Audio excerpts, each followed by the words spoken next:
Picture this horrifying scene, Durham. E10 Ligny-sur-Loire. 4 local women stand over wooden tubs, their arms submerged deep in pink, frothy water. They aren't washing clothes or preparing food. They are scrubbing severed human heads. But look closer at their hands. They are carefully combing the wet hair.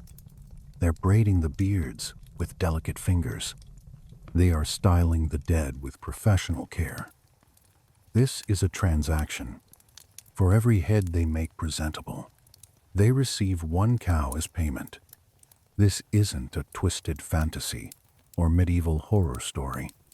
This is the calculated psychological warfare of a man far more dangerous than his television counterpart. We are exploring the brutal life of the real Uhtred the Bold, and this macabre beauty salon, the aftermath of the Siege of Durham, was his opening statement to the world. Before we shatter the romantic myth of the Last Kingdom, make sure you're subscribed to Maproom Battles. What you're about to discover is how the real Uhtred was not a noble pagan warrior fighting for destiny, but a ruthless political survivor who traded wives like chess pieces and betrayed kings like changing shirts. To understand these severed heads, you must understand the desperation. In the year 1016, northern England was collapsing. King Ethelred the Unready sat paralyzed in the south, while King Malcolm II of Scotland saw an opportunity. The Scots didn't just raid across the border. They invaded with intent to conquer. They swept through Northumbria like a wildfire, burning villages and encircling the strategic fortress of Durham. They intended to starve the city into submission and break the English north forever. The defense should have fallen to Waltheof, the Earl of Bamburgh. He was an ancient man by medieval standards, his blood thinning, his nerve completely gone. Faced with the Scottish firestorm, Waltheof didn't fight. He locked himself inside Bamburgh Castle miles away and shut his eyes to reality. He abandoned Durham to the butchers. Uhtred, his son, watched his father cower in shame. He realized no help was coming from the distant king, and no orders would come from his cowardly earl. So he seized command in a moment of decisive action. Uhtred rode out. He bypassed the official chain of command and went straight to the warriors of the region. He rallied the fighting men of Bernicia and York, not with promises of patriotism, honor, but with the immediate reality of survival. He forged a relief army out of sheer will and desperate necessity, then led them straight into the teeth of the Scottish siege. The attack was swift and devastating.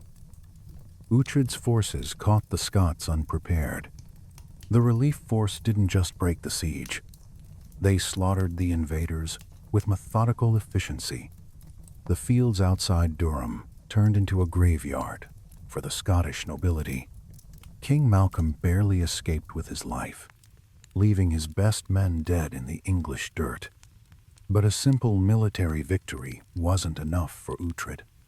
He needed to secure his new power with a statement. What did he do next? He ordered the heads of the most handsome and high-ranking Scots severed from their bodies. This brings us back to the washerwomen and their grim task. Uhtred paid them generously to groom these trophies because he wanted them displayed on the city walls not as rotting meat, but as recognizable faces that travelers would know. He impaled them on stakes surrounding Durham in a gruesome gallery. It was a museum of death. Every traveler entering the city had to walk past the staring, braided heads of the men who had tried to take it. The psychological impact was devastating. The message was received loud and clear across the north. King Ethelred, impressed by this ruthless efficiency, summoned Uhtred to court. He stripped the old Earl Waltheof of his titles and handed everything to his son.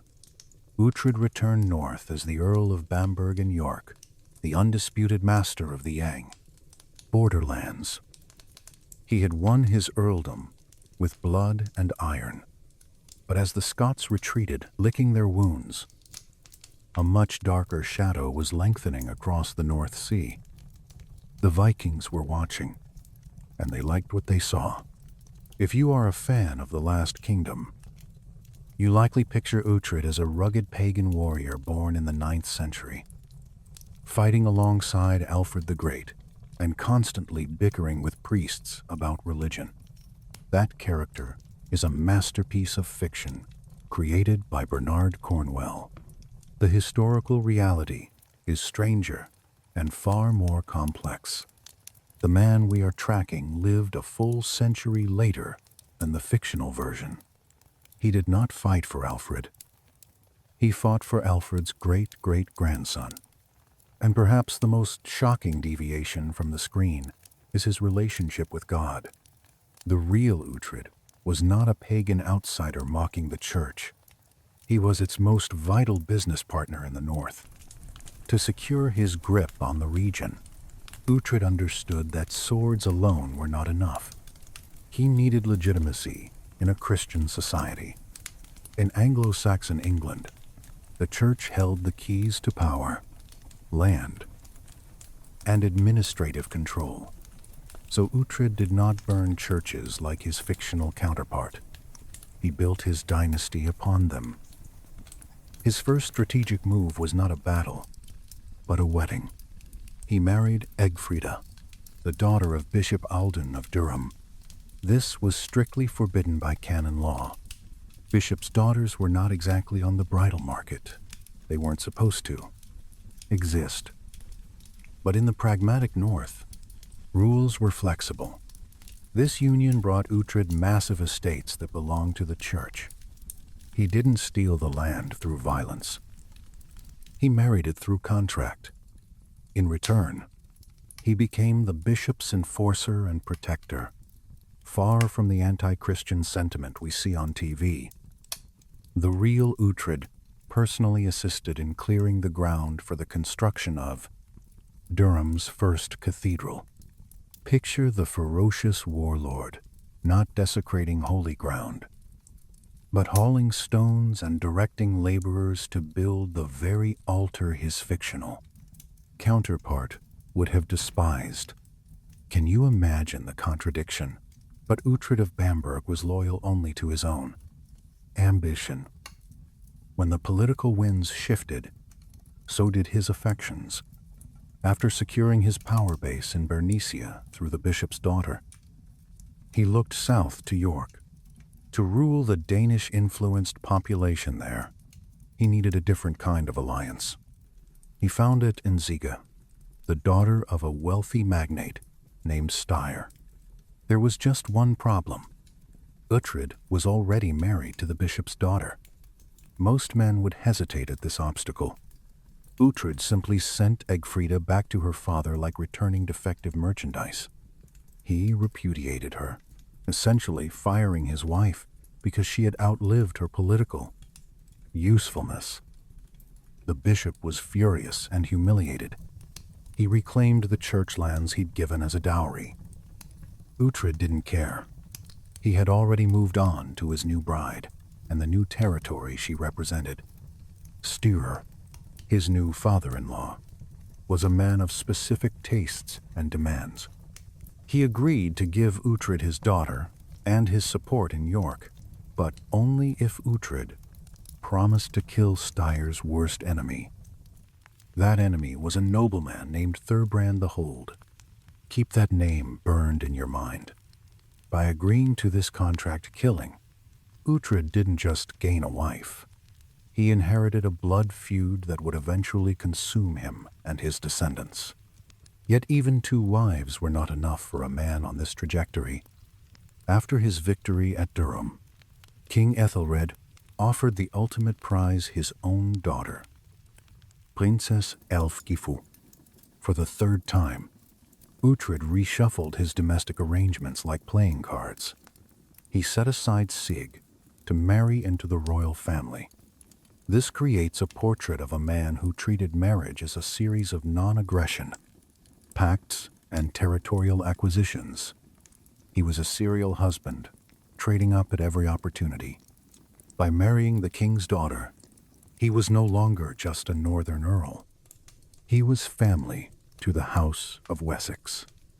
He was the brother-in-law to the future king Edmund Ironside. He had reached the absolute zenith of English society through strategic marriages. So forget the lone wolf warrior of the TV show. The historical truth is that Uhtred was the ultimate insider. He was the bishop's son-in-law, the rich man's hired gun, and the king's family, all within the span of a few years. He had bound the church, the northern aristocracy, and the crown to his person. He seemed untouchable, but in building this tower of alliances, he had made powerful enemies. The bishop was scorned. The family of his second wife felt used, and Thurbrand the Bold was still alive, watching the earl rise, waiting patiently for the moment when the structure would become too heavy to stand. That moment arrived with sails on the horizon. While Uhtred was busy collecting wives and decapitating Scots, the man he served was busy digging England's grave. To understand the catastrophe about to engulf the north, we must look south to the court of King Ethelred the Unready. What was happening there? History has turned Ethelred into a punchline. We imagine him as a bumbling fool tripping over his own sword. The reality was far more sinister. Ethelred was not stupid. He was paralyzed. His court was a viper's nest of conflicting advice, treachery, and paranoia. His cognomen, Unrad, translates best as ill-advised. He was a man who listened to everyone and trusted no one. England under his rule was a wealthy nation, but it was bleeding to death. For decades, the Vikings had not just been raiding, they had been systematically extorting. Ethelred's primary strategy for defense was the Danagold, massive payments of silver to buy off the invaders. He was essentially paying protection money to the mafia of the North Sea. Thousands of pounds of silver, minted from the sweat of English peasants, were loaded onto longships and sailed back to Denmark. But as anyone who deals with blackmailers knows, paying them doesn't make them go away. It just teaches them that you have more money. But Ethelred made a mistake far worse than cowardice. He committed a crime that would doom his kingdom.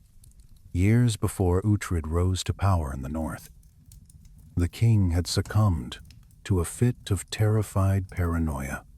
He believed the Danish settlers living peacefully in England were plotting against him. So, on St.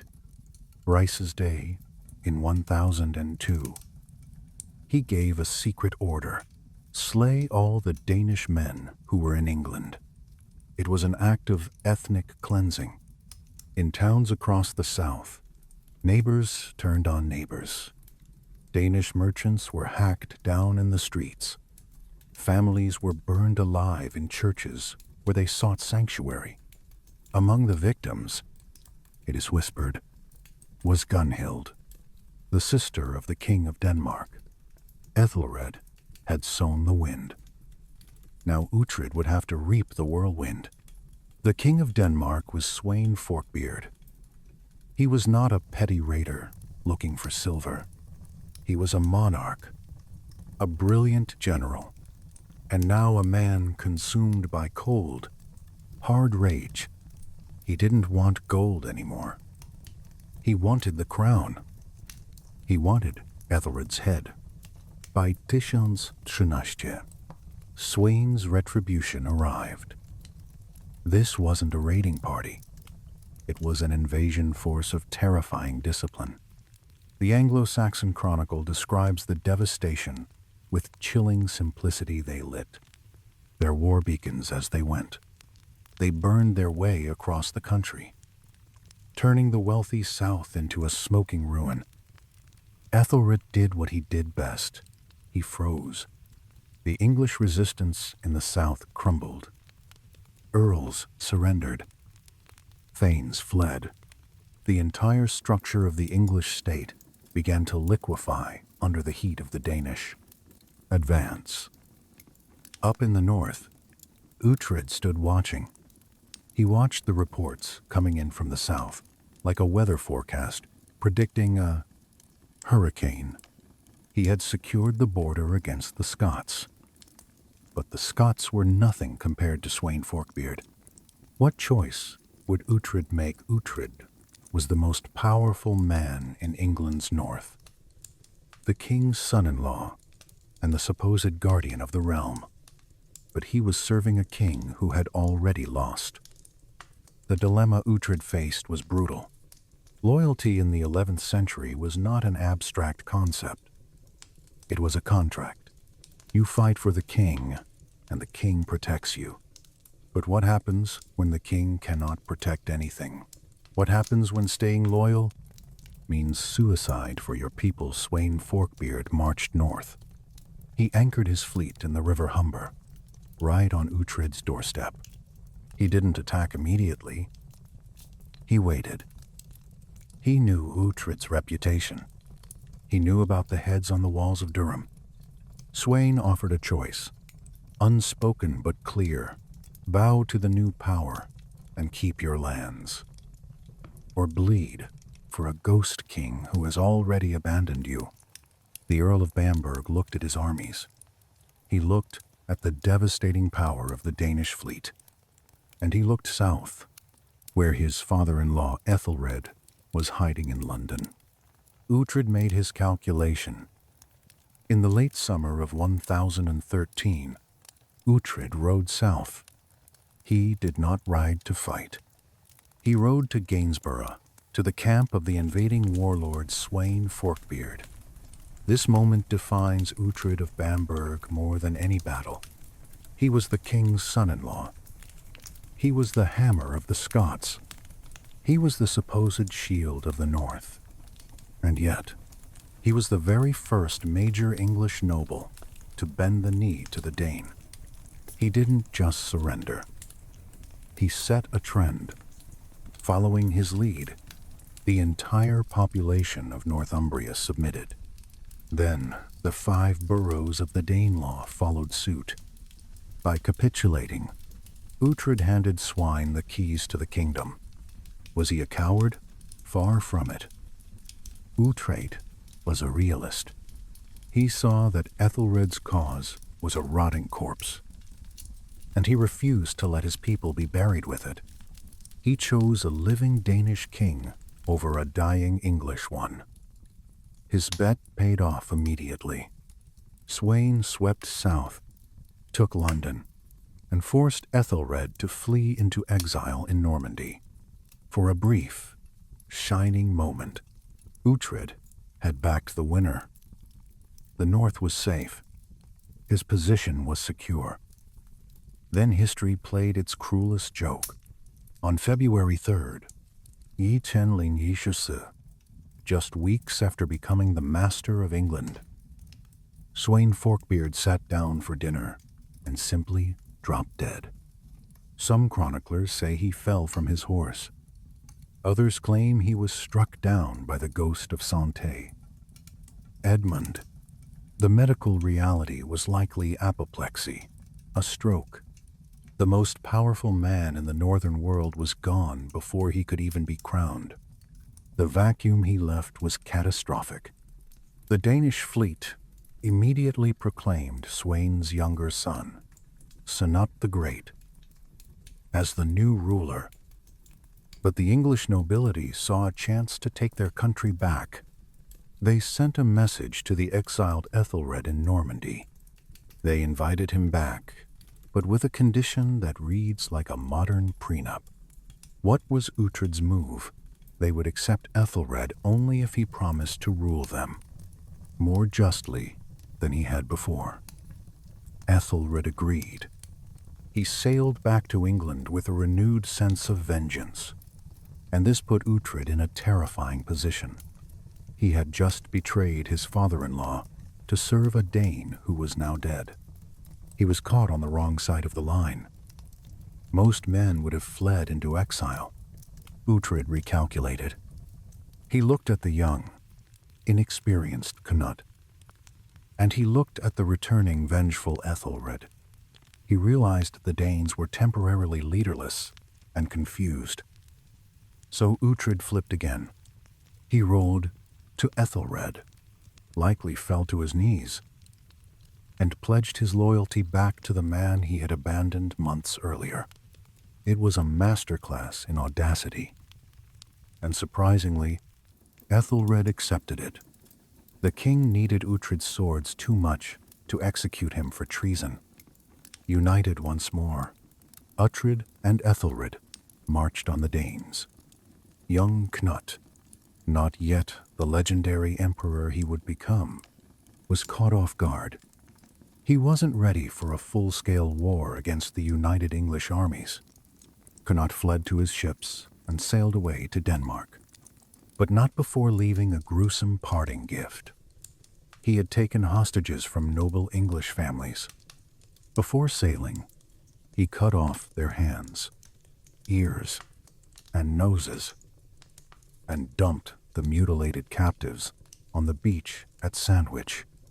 It was a warning, I will be back. For Uhtred, the immediate danger had passed. He had survived the invasion, the treason, and the counter-revolution. He was back in power. His wife was still a princess, and his enemies were gone. But by flipping sides twice in 1 year, he had marked himself. To the English, he was indispensable but untrustworthy. To the Danes, he was a traitor who had rejected their chosen heir.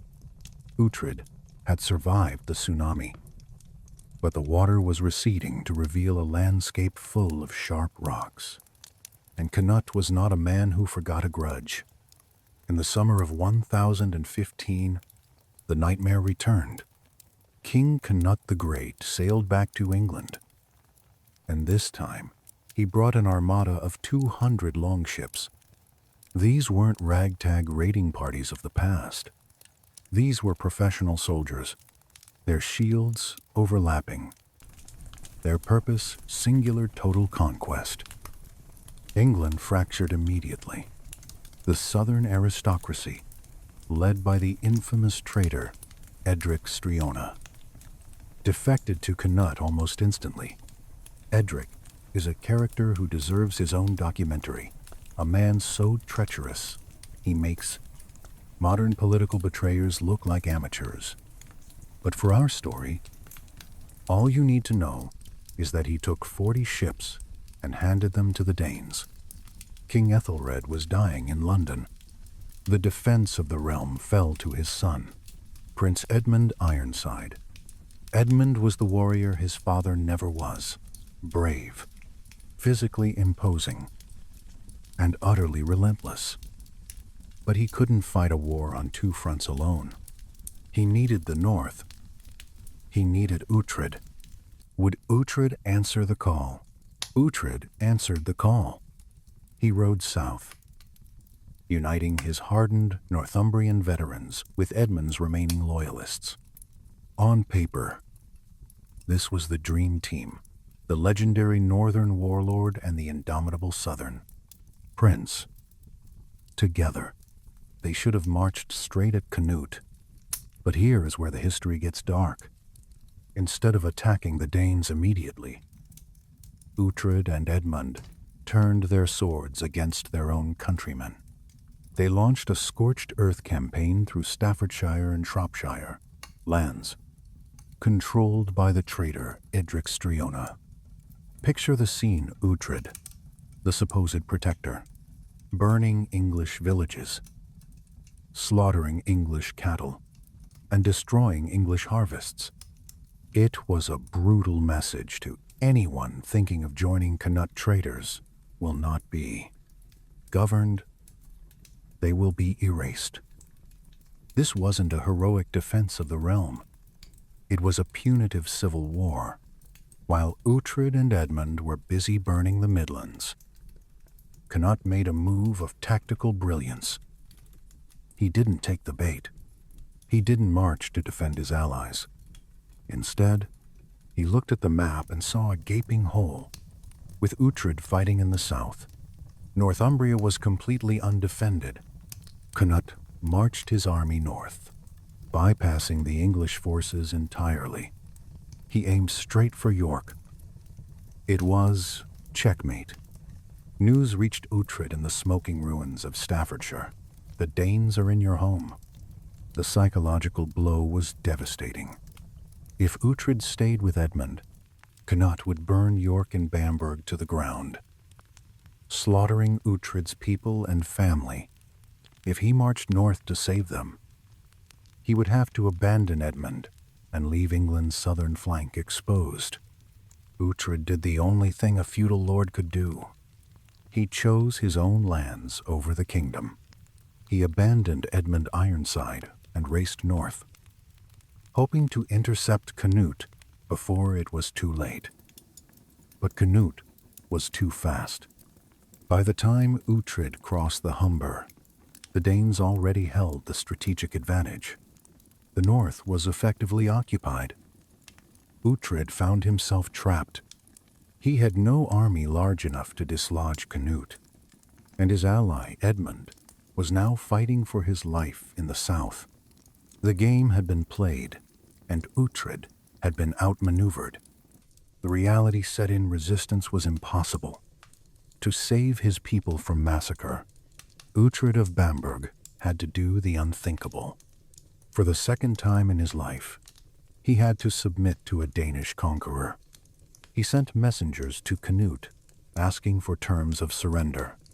Canute, playing the role of the magnanimous king, agreed. He invited Uhtred to a peace conference at a place called Weeheel.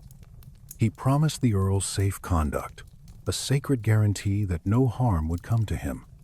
During the meeting, Uhtred, likely exhausted and seeing no other option, accepted.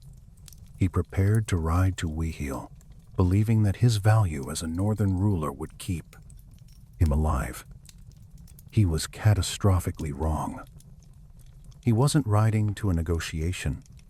He was riding into a trap that had been set years ago, not by Canute alone, but by an old enemy who had been waiting in the shadows. What was waiting at Weeheel Spring, 1016? The roads to Weeheel were slick with mud and melting snow. Uhtred rode at the head of a column of 40 men, his housecarls.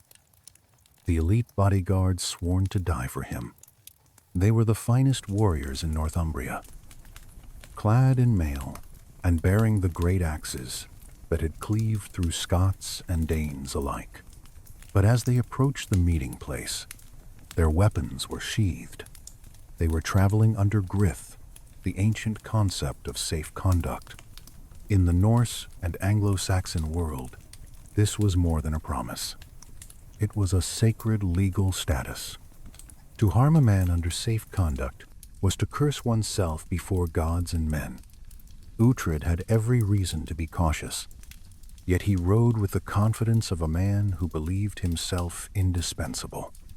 He was the Earl of Bamberg and York. He had survived 3 kings and 2 invasions. In his mind, Cnut needed him.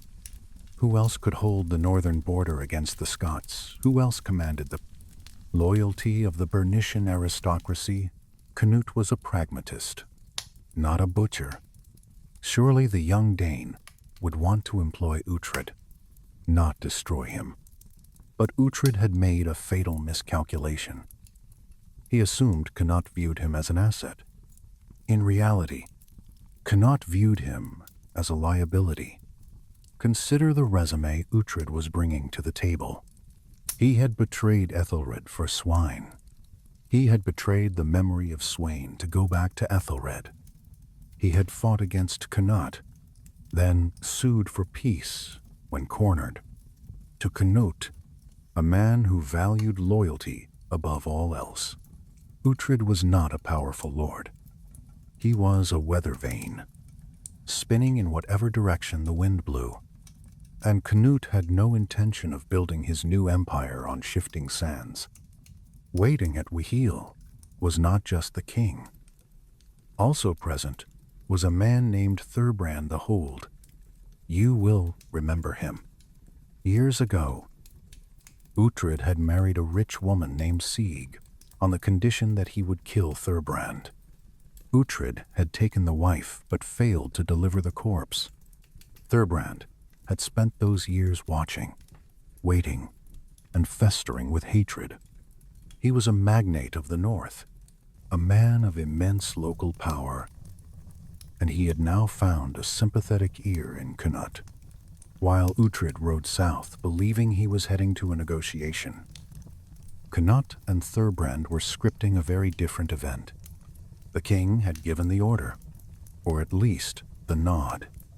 The sacred laws of hospitality were to be suspended. The location was chosen carefully. Wihil was likely a royal hall, a long wooden structure with a high roof and a single, defensible entrance. It was designed for feasting, but the architecture of a feast hall is frighteningly similar to that of a slaughterhouse. As Uhtred's party arrived, the atmosphere would have been suffocating. Dozens of Canute's soldiers would have been present, watching in silence. No insults were thrown. No weapons were drawn. The illusion of peace had to be maintained until the very last second. What happened next is chilling. Uhtred and his 40 men dismounted. They were invited into the great hall to feast with the king. Tradition dictated that they leave their primary weapons at the door. To enter a king's hall armed was an act of aggression, trusting in the Grith, trusting in his own legend. Uhtred stepped across the threshold. He walked into the dim light of the hall, his eyes adjusting to the gloom, looking for the young king who had summoned him. He did not see Canute.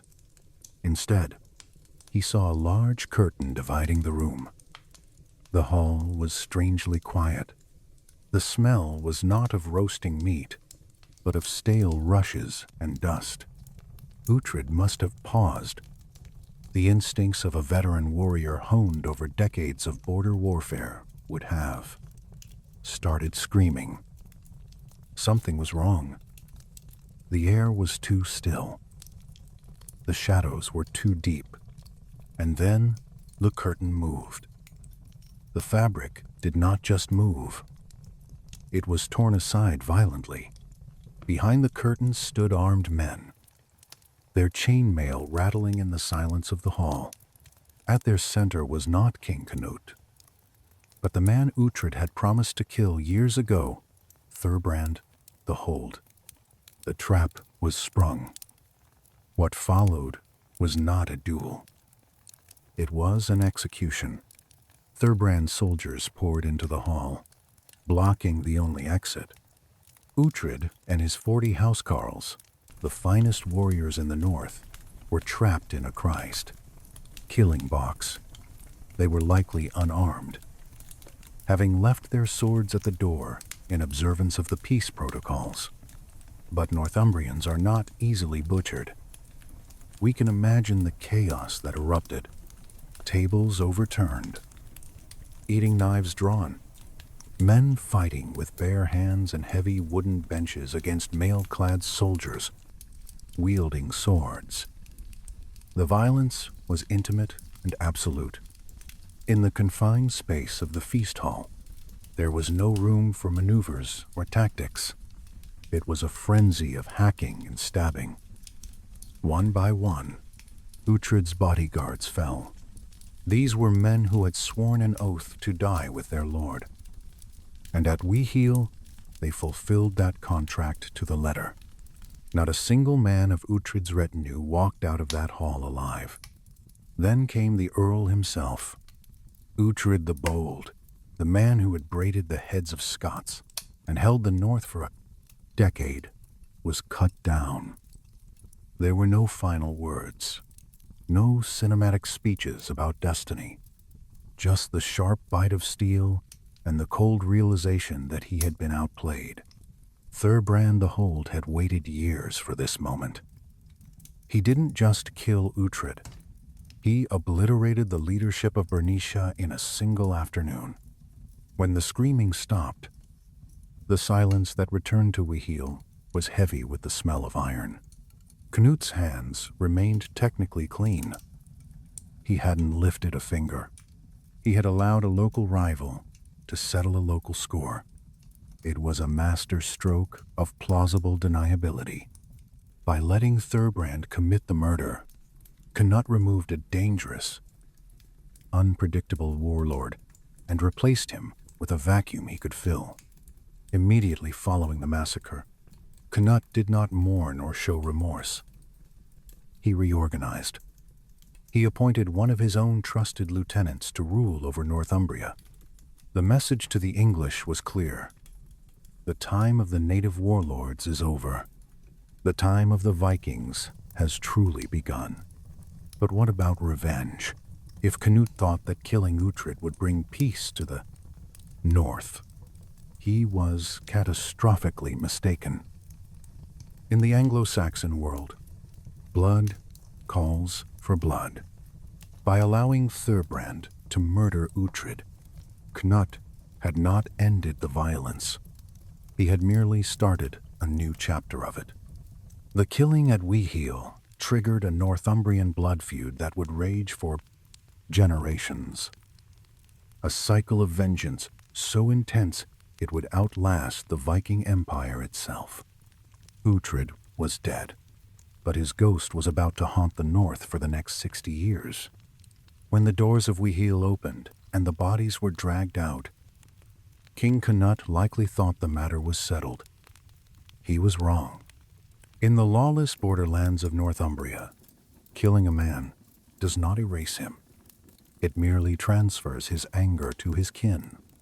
By murdering Uhtred, Thurbrand the Bold did not end the conflict. He ignited a Northumbrian blood feud that would burn through the genealogical charts for decades. The duty of vengeance fell to Uhtred's son, Uhtred. Imagine the weight on this young man's shoulders. He was not just grieving. He was legally and socially obligated to balance the scales. If he did not kill Thurbrand, he was nothing in the eyes of his society. Uhtred spent years hunting his father's killer. This wasn't a quick duel. It was a slow, stalking obsession. We don't have the exact details of where the hammer finally fell, but we know the outcome. Uhtred cornered Thurbrand the Bold. He didn't offer him safe conduct. He didn't hide behind a curtain. He butchered him. The debt was paid. Uhtred was avenged. In a modern story, the credits would roll here. The bad guy is dead. The son has restored honor. But history is not a movie. Violence is a virus, and it had already infected the next generation. Thurbrand had a son named Karl. Karl was now the one with the obligation to kill. Uhtred was the target. The roles had simply reversed. But here, the story takes a bizarre and tragic turn toward attempted diplomacy. Perhaps tired of looking over their shoulders, Karl and Uhtred decided to break the cycle. They met. They didn't kill each other. Instead, they swore an oath of brotherhood. To seal this pact, they decided to undertake a pilgrimage to Rome together. It sounds like a buddy comedy set up the sons of mortal enemies walking across Europe to find God. But the road to hell is paved with good intentions and bad weather. The pilgrimage was delayed. They returned to England. The old suspicions began to creep back in like damp rot. Karl invited Uhtred to his home, treating him with all the warmth of a brother. He feasted him. He gave him gifts.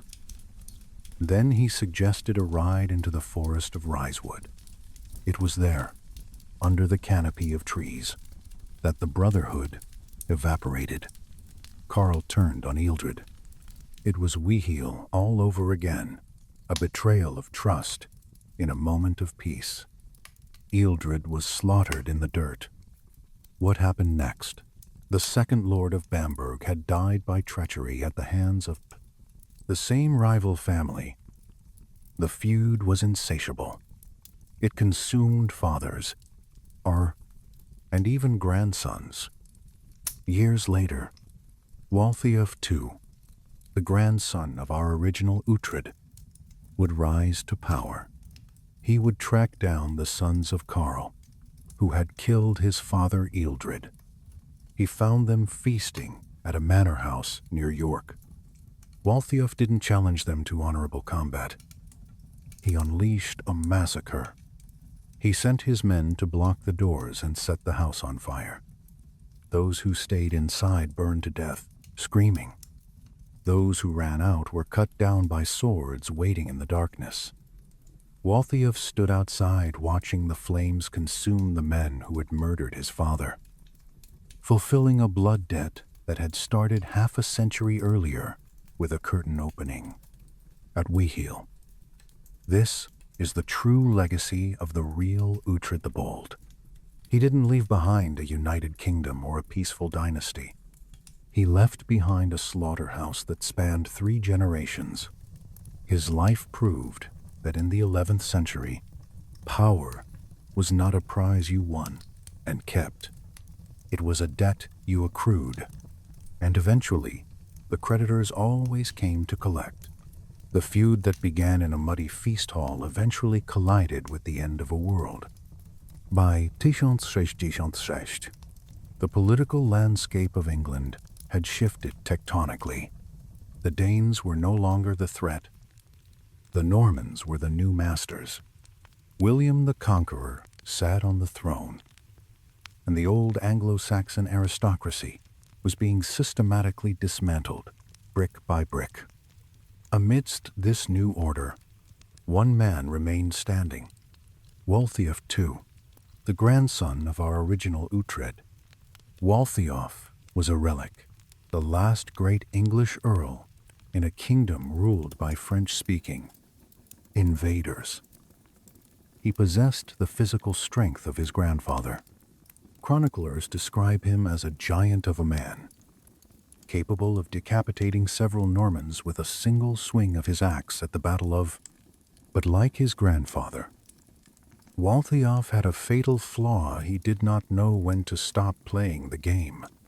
He had survived the massacre of his family's enemies. He had even married King William's niece, Judith, in a bid to secure his safety. It seemed the House of Bamberg would survive the Norman conquest just as it had survived the Viking Age. But in 1075, Waltheof made a mistake that Uhtred would have recognized all too well. He got involved in a plot. It was called the Revolt of the Earls, a drunken conspiracy hatched at a wedding feast to overthrow William the Conqueror.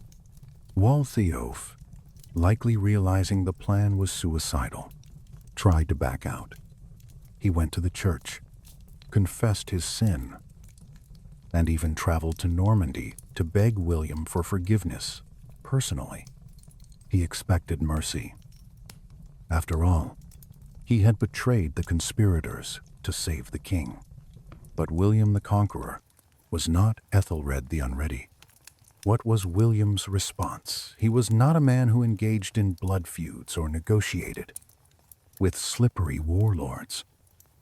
He was a state builder. He looked at Waltheof and didn't see a nephew-in-law or a brave warrior. He saw a loose thread from the old Anglo-Saxon tapestry that needed to be cut. On the morning of May 31st, 1066, Waltheof was led out to St. Giles's Hill, near Winchester. He was dressed in the finery of an earl, but he was stripped of his titles and dignity. The crowd watched as the last of the great northern lords knelt in the grass. The story goes that Waltheof asked for a moment to finish the Lord's Prayer. The executioner, perhaps impatient or fearful of a rescue attempt, didn't wait. As Waltheof whispered, "And lead us not into temptation," the sword fell. With that blow, the line of Uhtred the Bold was effectively extinguished as a political force. The earldom of Northumbria was broken up. The lands were redistributed to Norman barons. The fierce independence of the north, which Uhtred had defended with such brutality, was finally tamed. The irony is palpable. Uhtred had built his power on the ability to survive chaos, switching sides, trading wives, and killing rivals. His grandson died because he tried to follow the rules of a new, stricter world that had no place for old-school warlords. The era of the blood feud was over. The era of centralized tyranny had begun. The North would no longer be ruled by the bold.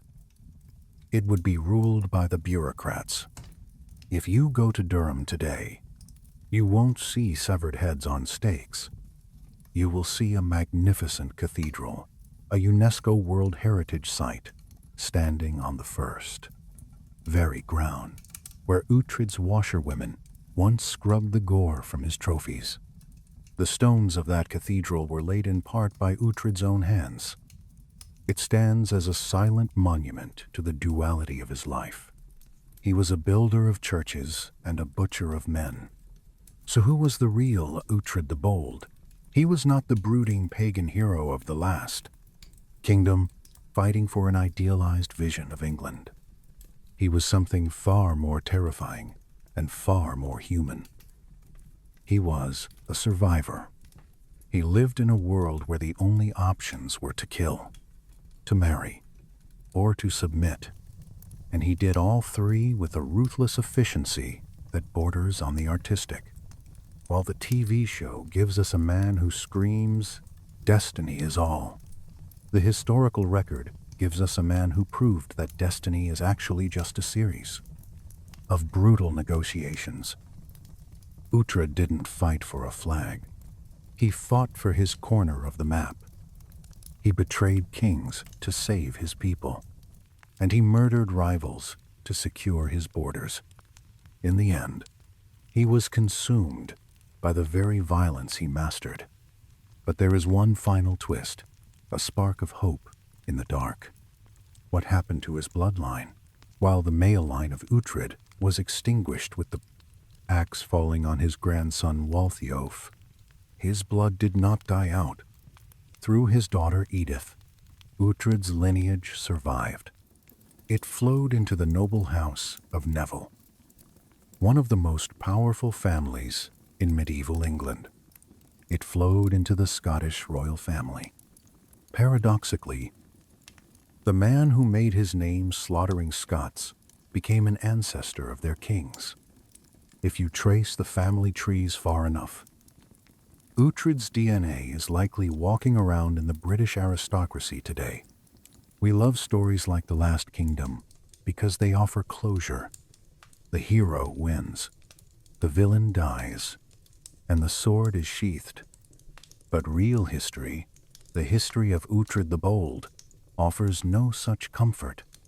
It teaches us that power is fragile, that violence echoes through generations, and that even the boldest men are eventually just names on a crumbling manuscript. What lessons can we extract from this blood-soaked saga first? It reveals the nature of medieval loyalty. We often romanticize feudal bonds as sacred oaths, but Uhtred shows us they were transactional contracts. When one party couldn't deliver, the other was free to find a better deal. This wasn't treachery in the medieval mind. It was survival. Kings who couldn't protect their vassals had no right to demand loyalty. Second, it demonstrates the political utility of marriage in societies without modern contracts. Uhtred's 3 marriages weren't romantic choices. They were strategic alliances sealed in flesh. The bishop's daughter brought church lands. The magnate's daughter brought military backing. The king's daughter brought legitimacy. Each wife was a different key, unlocking a different door to power. Third, the blood feud reveals the terrifying mathematics of revenge. One murder creates an obligation. That obligation creates another murder. That creates another obligation. The cycle is exponential. What starts as justice becomes a self-sustaining system of violence that destroys families and regions for generations. Modern gang warfare and tribal conflicts follow identical patterns. Fourth, the story exposes the limits of pragmatism. Uhtred was the ultimate pragmatist, always calculating, always surviving. But pragmatism without principles creates enemies faster than it creates allies.